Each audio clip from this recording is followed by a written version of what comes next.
Hello, Year 1. Our story we're going to be looking at for the next few weeks is Ferdie and the Falling Leaves. I can't wait to read this book with you. It's simply brilliant. So get yourself comfy and we'll begin.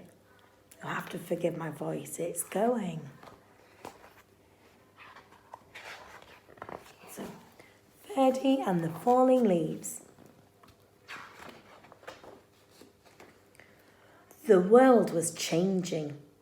Each morning when Ferdie bounced out of the den, everything seemed just a little bit different. The rich green of the forest was turning to a dusty gold, and the soft wishing sound of summer was fading to a crinkly whisper. Ferdie's favourite tree was looking dull, dry and brown. Ferdie, visiting it every day, was beginning to get worried. Oh, poor Ferdie.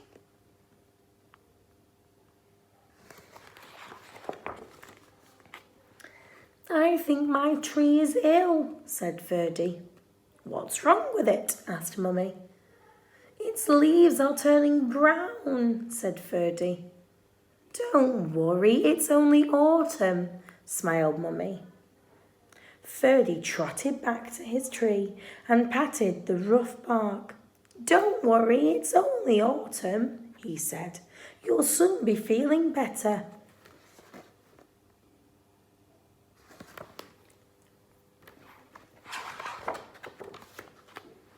But the tree didn't get better. Day by day, it got browner still.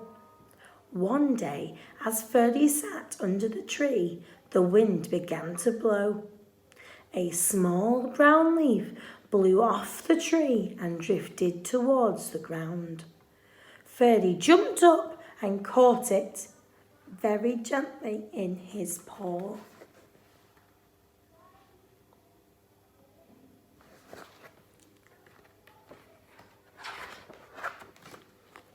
Don't worry, tree, I've got your leaf. You'll soon be fixed, said Ferdie. He looked around, scratched his head, and picked a piece of grass. He carefully tied the leaf to its branch and sat down happily. Just then a gust of wind ruffled Ferdie's fur. The little leaf shook itself free and fluttered to the ground. Ferdie picked it up again and thought very hard. Then he poked the leaf into a twig and pushed it firmly down. Now you hold on tight, said Ferdie sternly. No more flying around. The little leaf gave a tiny rustle in reply.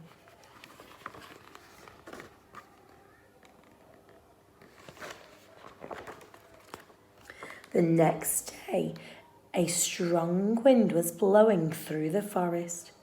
Ferdie rushed out of the den and ran all the way to his tree.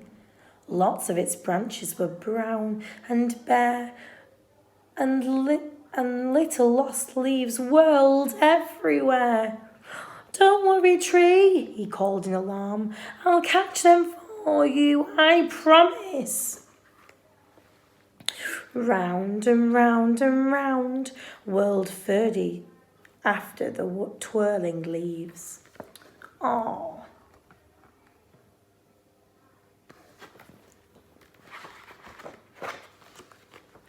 Leaves, wonderful! Just what I need for my nest, said a squirrel, scampering up.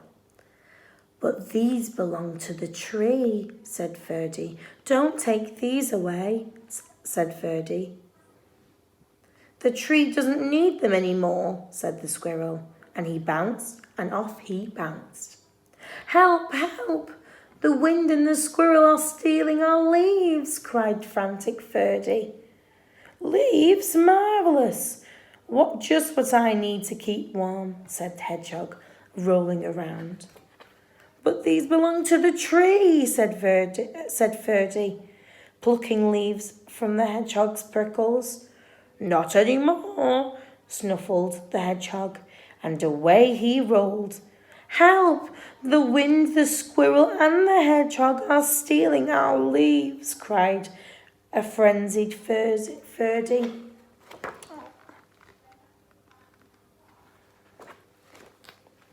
This time, a flock of friendly birds swooped down from the sky. They picked the leaves up in their beaks and poked them onto the tree's branches. Soon the tree was leafy again, and Ferdie flopped down and smiled. Oh, thank you, birds, he gasped as the birds fluttered and chirped away. He lay looking up through the leaves at the sky and drifted off to sleep.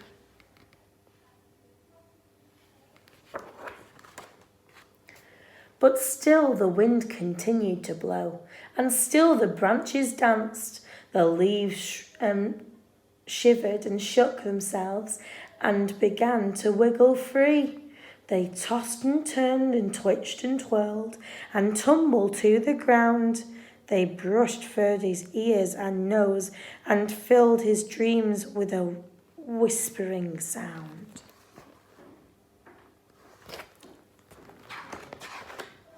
When Ferdie finally blinked awake, he couldn't believe his eyes. Instead of a roof of dancing leaves, he could see bare branches against the sky. Oh, tree, I'm sorry, gulped Ferdie. All your leaves are gone.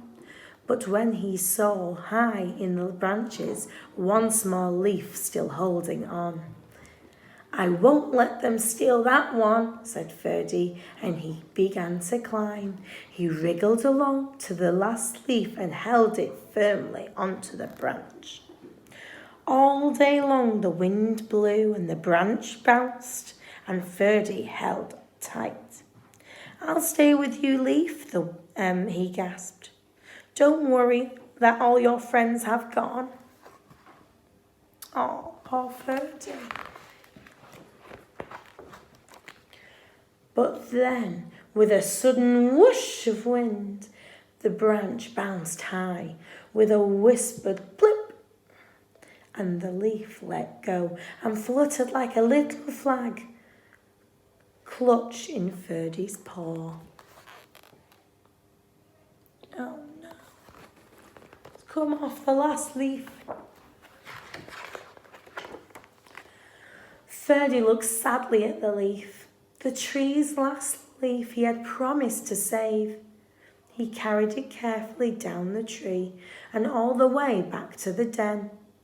He made it a cozy little bed and gently tucked it in for the night. But all night long he could only think of his tree, all on its own. At first light he tiptoed out into the chilly dawn.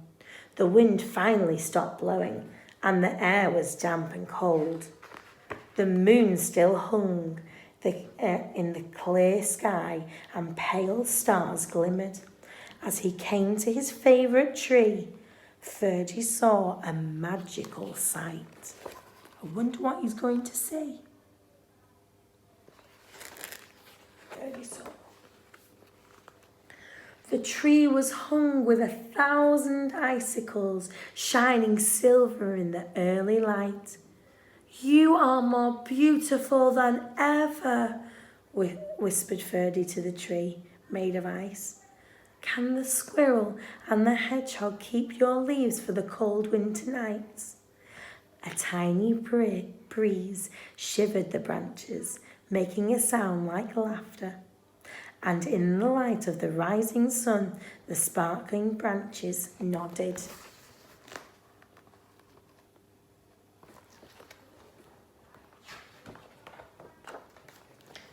The end.